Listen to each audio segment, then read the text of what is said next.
Police officers have been warning for some time now that prescription drug abuse is becoming an even more dangerous and growing problem in Wisconsin.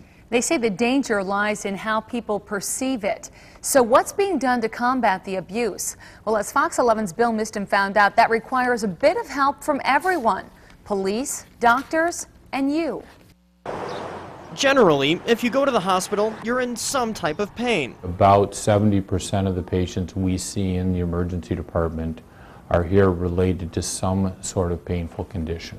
However, Johnson says he's seeing an increase in patients that are doctor shopping, not because they're looking for a different doctor, but because they're looking to get their hands on strong prescription drugs. There have been always some concern about prescription drug abuse in people who were addicted to and overusing or abusing prescription medications.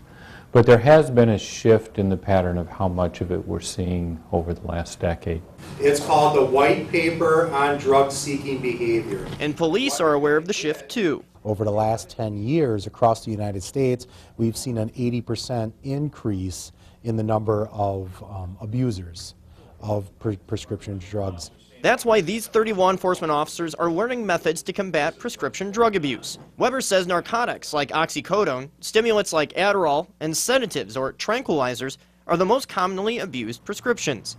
He says abusers often turn to robbing or burglarizing pharmacies to get the drugs, but the addiction doesn't start that way. It's a drug that is kept in homes and medicine cabinets and very easy to get at.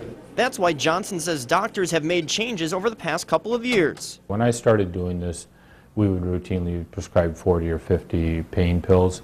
Now it's more commonly 15. Johnson says another method of curbing prescription abuse is by using prescription strength over-the-counter pain meds, like ibuprofen. Bill Miston, Fox 11 News. And for a look at the places that you can dispose of your old prescription drugs, we have a link on our website, fox11online.com. Look in the news link section.